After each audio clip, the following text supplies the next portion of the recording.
છે હું દરેક જગ્યાએ સ્ટેજ ઉપર ઊભો થાઉં તો પહેલી વાત એ કહું છું કે ભૂદેવ બનો ભૂદેવ, પ્રથમ જ્ઞાની બનો અને પછી તમારું અનુકરણ બીજો સમાજ કરશે.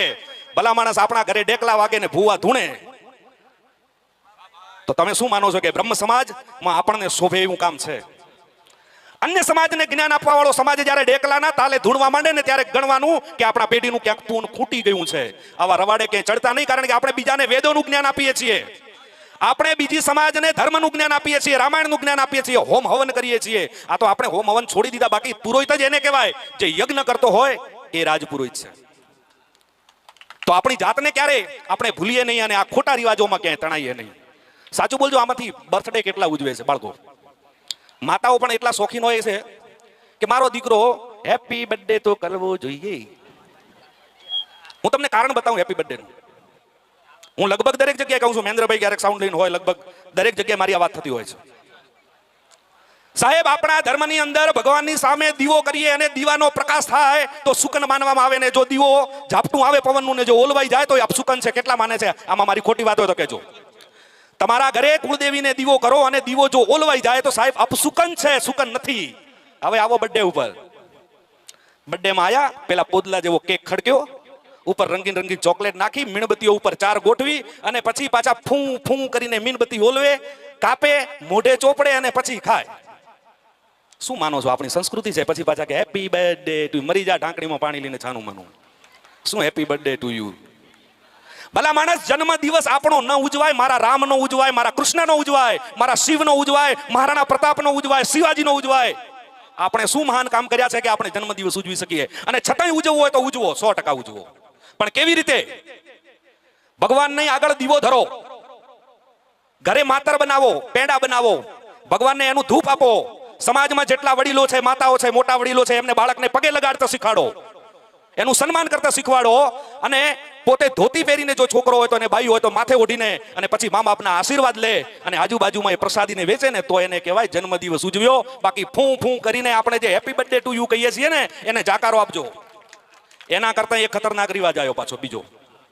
આ તો હજી બાળકોમાં છે. વક્તાભાઈ, મને એ નહીં સમજાતું કે આપણે પહેલાના જમાનામાં જે હળદી કરતા, ખબર છે? હળદી એક પ્રોગ્રામ આવતો, તમને ખબર છે બધાને લગભગ. ત્યારે આપણા તડકામાં કામ કરતા આવ્યા, એસીમાં રહેવા વાળા નહોતા. જ્યારે ખેતરમાં કામ કરતા હોય ને, ડીલ આખું શરીર કાળું પડી ગયું હોય તો એને હળદર અને ચંદનનો લેપ લગાડીને 2 દિવસ માટે ઉજળું કરવામાં આવતું, અને એ પણ બંધ ઓરડામાં. આપણો સમાજનો કરે એના પહેલા નાઈ એ કામ કરે. નાઈ સમાજના આપણા સેવક છે, એમને એ કામ કરતા. અને આપણે એને શેમાં બદલ્યું છે? મોટો મંડપ સજાવીએ, બધા હળદર લગાવે, હળદી લગાવે, એના મોઢે ચોપડે, કપડે ચોપડે ને 1 લાખ રૂપિયાનો ખર્ચો કરે. શું વાત કરો છો ભલામણ? આ હલ્દીના પ્રોગ્રામો આપણા સમાજમાં પિક્ચરનામાંથી ઉતારા કરી કરીને ખોટા ખોટા ખર્ચે નહીં ચડશો. આપણા રીત રિવાજો છે એમાં ચાલો. એના કરતા એક બીજો રિવાજ તમને ખબર હોય તો આપણા સમાજમાં આવ્યો કે નહીં આવ્યો મને ખબર નહીં, પણ લગભગ આવવાની તૈયારીમાં છે. કયો? Pre wedding. આ ઘણા બાપુઓને નહીં સમજાય કે પ્રી વેડિંગ એટલે શું.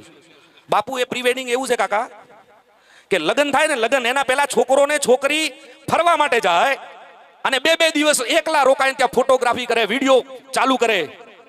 હવે લગ્ન પહેલાનું લગ્ન એટલે પ્રી વેડિંગ. અલ્યા ભાઈ, આપણો સભ્ય સમાજ છે.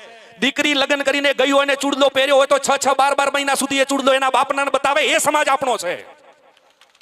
બાપ સામે બેઠો હોય, જમાઈ સામે બેઠો હોય તો એ ઘૂમટો ઊંચો ના કરે. એ આપણો સમાજ છે. અને તમે પ્રી વેડિંગના રવાડે ચડ્યા છો. પાછા વળી જજો, નહીતર ભૂદેવ કહેવાને લાયક નહીં રહો, એની ગેરંટી આપું છું. સભ્યતાને તમે વળગી ન રહો તો આ સમાજનો કોઈ પણ વ્યક્તિ આ સભ્યતાને નહીં વળગી રહે, એની ગેરંટી આપું છું. અરે એના કરતા આપણા પુરુષ સમાજના 2 થી 4 જણાને એવા જોયા છે.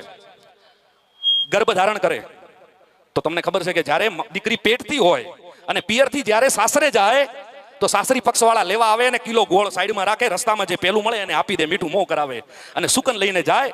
એ આપણો રિવાજ હતો. અત્યારે દીકરી, મારે કહેવાય નહીં, મારે કહેવું પડશે આજે, કારણ કે ખરાબ રિવાજ ઉજવતા તમને શરમ નહીં આવતી કોઈને, તો મને કે તસેની શરમ આવે.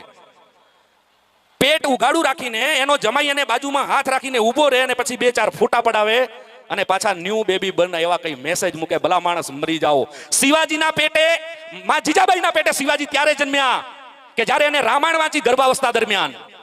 દ્રૌપદીના પેટે અભિમન્યુ ત્યારે જન્મ્યો અને 6 કોટાની વિદ્યા ત્યારે જાણી શક્યો અને જીતી શક્યો, કારણ કે એને બાલ્યકાળથી એની યુદ્ધ કથાઓ શીખવી માતાએ, રામાયણ વાંચીને, મહાભારતો વાંચીને, એની યુદ્ધ કથાઓ વાંચીને, વીર કથાઓ વાંચીને. અને તમે શું એમ માનો છો કે આમ પેટ ઉપર ફોટા મૂકીને અમે ફોટા પાડીએ તો તમારા પેટે શિવાજી પેદા થાય? ગલુડિયા પેદા થાય, ગલુડિયા. એ શિવાજી પેદા ન થાય. ભલા માણસ, આ શરમ કરવા જેવી વાત છે. કોઈ મહાપુરુષને જોઈએ, કોઈ વીર પુરુષને જોઈએ તો આપણને ઈચ્છા થાય કે મારો દીકરો પણ આવો થાય, મારો દીકરો પણ ભારત દેશનું નામ રોશન કરે. તમે શું માનો છો આવી રીતે ભારત દેશનું નામ રોશન થશે એમ? પાછા વળી જજો. મારે અન્ય સમાજને આ સલાહ નથી આપવી. મારે અન્ય સમાજને સલાહ નથી આપવી. બ્રહ્મ સમાજ કરતો થઈ જશે. ભૂદેવ સમાજ, ભૂદેવ, પૃથ્વીનો દેવ, બ્રાહ્મણ, બ્રહ્મને જાણનાર, જ્ઞાનને જાણનાર, એ સમાજમાંથી આપણે છીએ ભલા માણસ. આજે એટલા માટે સલાહ આપું છું, એક નાના ભાઈ તરીકે, એક દીકરા તરીકે, આ સમાજના બંધુ તરીકે, કે આપણને ભૂદેવ તરીકેનું આ ક્યાંય શોભતું નથી. કેટલાને હવે